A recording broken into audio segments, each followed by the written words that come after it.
तीन दोस्तों की कहानी।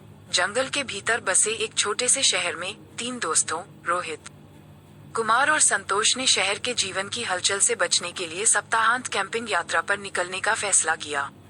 उन्हें नहीं पता था कि उनकी शांतिपूर्ण छुट्टी जल्द ही एक दुस्वप्न में बदल जाएगी जिसे वे कभी नहीं भूलेंगे। जैसे ही वे ऊंचे पेड़ों और सन्नाटे से घिरे अपने एकांत शिविर स्थल पर पहुंचे, उनकी रीढ़ में ठंडक दौड़ गई। हवा में एक भयानक ऊर्जा थी जिसने उनकी रीढ़ में सिहरन पैदा कर दी। अपनी बेचैनी को नजरअंदाज करते हुए उन्होंने अपने तंबू लगाए और कैंप फायर शुरू कर दिया, जिससे डर की भावना को दूर करने की कोशिश की गई जो काले बादल की तरह उनके ऊपर मंडरा रही थी। जैसे ही रात हुई, दोस्त जलती हुई आग के चारों ओर बैठ गए, कहानियां और हंसी मजाक करने लगे। खुद को इस परेशान करने वाली भावना से विचलित करने की कोशिश करने लगे कि कोई उन्हें छाया से देख रहा है। समूह में से एक साहसी रोहित ने सुझाव दिया कि वे आसपास के जंगलों का पता लगाने के लिए आधी रात को पैदल यात्रा पर जाएं। अनिच्छा से कुमार और संतोष सहमत हो गए। वे अपने दोस्त के सामने कायरतापूर्ण दिखना नहीं चाहते थे। जैसे जैसे वे जंगल के अंधेरे में आगे बढ़े, पेड़ उनके चारों ओर बंद होते दिखे। उनकी शाखाएं मुड़े हुए पंजों की तरह फैलती हुई उनकी ओर बढ़ रही थीं। अचानक उन्होंने हवा में हल्की हल्की फुसफुसाहट सुनी, अस्पष्ट शब्द जिससे उनकी रीढ़ में सिहरन दौड़ गई। हमेशा निडर रहने वाले रोहित ने इसे ये कहकर टाल दिया कि उनकी कल्पना उनके साथ चालाकी कर रही है। लेकिन कुमार और संतोष इतनी आसानी से आश्वस्त नहीं हुए। जैसे जैसे वे जंगल की ओर बढ़ते गए, उनकी नजर एक पुराने परित्यक्त केबिन पर पड़ी, जिसकी खिड़कियां ऊपर की ओर थीं और उसका दरवाजा टिका से लटका हुआ था।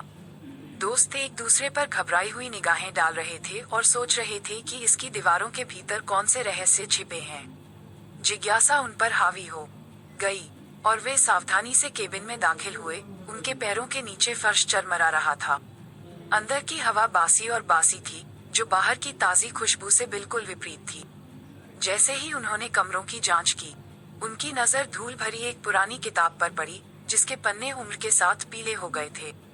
हमेशा रोमांच के लिए उत्सुक रहने वाले रोहित ने किताब खोली और जोर जोर से पढ़ना शुरू किया। ऐसी भाषा में लिखे शब्द उनमें से कोई भी नहीं समझ सकता था। जैसे ही उसने आखिरी वाक्य पूरा किया, केबिन में अचानक हवा का झोंका आया, जिससे प्रकाश का एकमात्र स्रोत बुझ गया। जब वे अंधेरे में लड़खड़ाते हुए बाहर निकलने का रास्ता ढूंढने लगे तो घबराहट होने लगी। लेकिन ऐसा लग रहा था कि केबिन का अपना एक जीवन है। इसकी दीवारें हिलती डुलती रहती थीं और उन्हें भूलभुलैया में चूहों की तरह अंदर फंसा देती थीं। खाली कमरों में फुसफुसाहटें गूंज रही थीं, जो हर गुजरते पल के साथ तेज और अधिक खतरनाक होती जा रही थीं। रोहित, कुमार और संतोष एक साथ लिपट गए। उनके दिल उनकी छाती में धड़क रहे थे। डर उन्हें एक बुराई की तरह जकड़ रहा था। जैसे ही उन्होंने सोचा कि वे प्रेतवादित केबिन में अनंत काल बिताने के लिए अभिशप्त हैं, अचानक एक चकाचौंध रोशनी कमरे में भर गई और फुसफुसाहट उतनी ही तेजी से बंद हो गई जितनी जल्दी शुरू हुई थी। दोस्त हौंफते हुए, जीवित होने के लिए आभारी होकर, लड़खड़ाते हुए केबिन से बाहर आ गए। जैसे ही वे अपने शिविर स्थल की ओर वापस जाने लगे, भोर की पहली किरण पेड़ों के बीच से झांक रही थी, जिससे जंगल के फर्श पर लंबी छाया पड़ रही थी।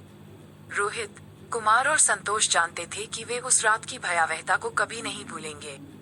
एक ऐसी रात जो हमेशा उनके सपनों को सताती रहेगी। और वे गहराई से जानते थे कि कुछ रहस्यों को जंगल के अंधेरे में ही दफन छोड़ देना बेहतर है।